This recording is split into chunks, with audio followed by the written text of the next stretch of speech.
ನಿನ್ನ ಸಾಕ್ಷಿಯಾಗಿ ನನ್ನ ಕೈ ಹಿಡಿದಂತ ನನ್ನ ಪ್ರಭು ರಾಮಚಂದ್ರ ಯಾವ ಕಾಲದಲ್ಲಿಯೂ ತಪ್ಪನ್ನೆಸಗುವರಲ್ಲ.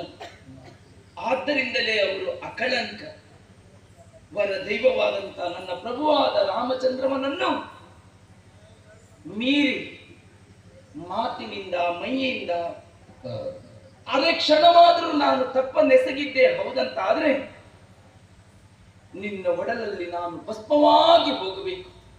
ಅಲ್ಲದಿದ್ರೆ ನನ್ನ ಉರಿಯನ್ನು ನನ್ನ ಪ್ರಭು ಉಪಶಮನಗೊಳಿಸಬೇಕು. ಸರಿ,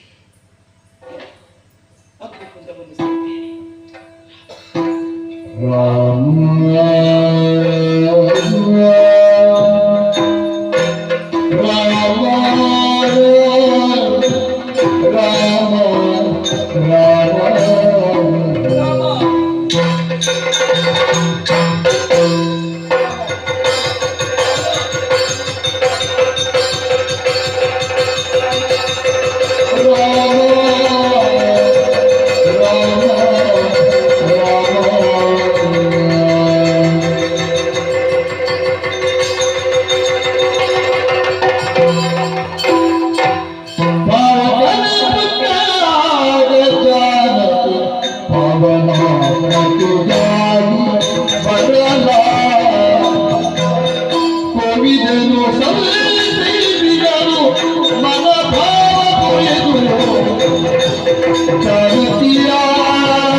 ಸುಕೃತ ಮಾಡಿರಬೇಕು. ನಿನ್ನಂತಹ ಸತಿಯನ್ನು ಹೊಂದಿದ್ದಕ್ಕೆ ಪುಳಕ ಅನುಭವಿಸ್ತಾ ಇದ್ದೇನೆ. ಯಾಕೆ ಗೊತ್ತು? ಆಡಿದ ಮಾತನ್ನು ಅರ್ಥೈಸಿಕೊಳ್ಳುವುದಕ್ಕೆ ಗಂಡ ಹೆಂಡಿನೇ ಆಗಬೇಕು ಅಂತಿಲ್ಲ. ಮಾತು ಅರ್ಥ ಆಗುವವರು ಸಾಕು. ನಾನಿಷ್ಟ ಆಡಿದ ಮೇಲೂ ನಾನು ಆಡದೆ ಉಳಿದ ಮಾತನ್ನು ಅರ್ಥೈಸಿಕೊಂಡು ಅದಕ್ಕೆ ಬೇಕಾದಂತೆ ಮುಂದುವರಿದನು. ಹೇಳಿದ್ದು ಪೂರ ಸುಕೃತ ಬೇಕು.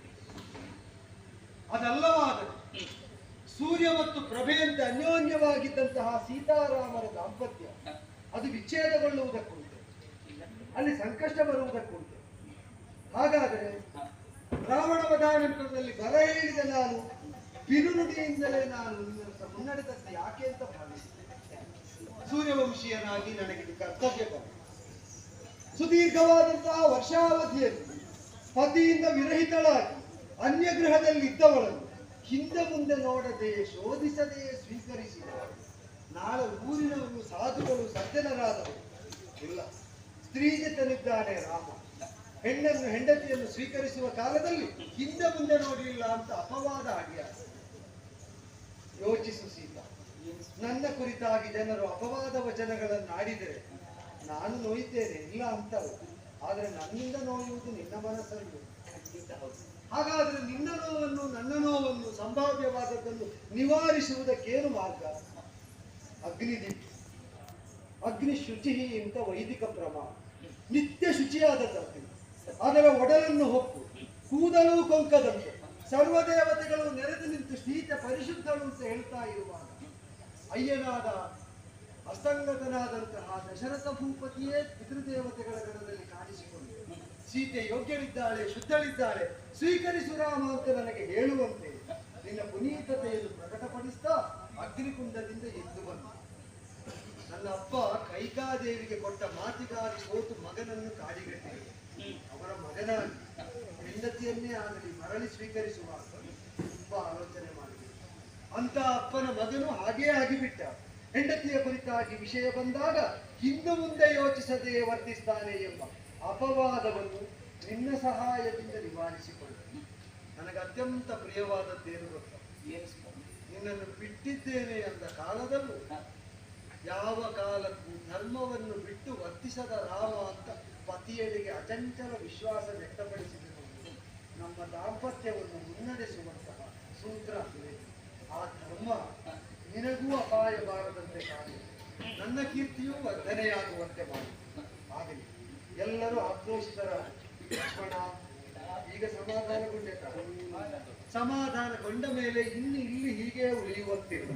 ವಿಭೀಷಣ ಸ್ವಾಮಿ, ಸೀತಾ ಸಂಪ್ರಾಪ್ತಿ ಆದ ಮೇಲೆ ಶೀಘ್ರಾತಿ ಶೀಘ್ರವಾಗಿ 14 ವರ್ಷದ ಅವಧಿ ಪೂರೈಸುವ ಪೂರ್ವದಲ್ಲಿ ನಾ ಅಯೋಧ್ಯೆಗೆ ಕಾಲೂರಬೇಕು.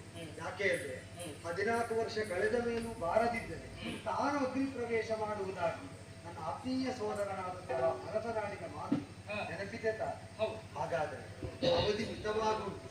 ಅಲ್ಲಿ ಸೇರಬೇಕು ಅಂತ ಆದರೆ ಪರಿವಾರವು ದೊಡ್ಡದುಂಟು.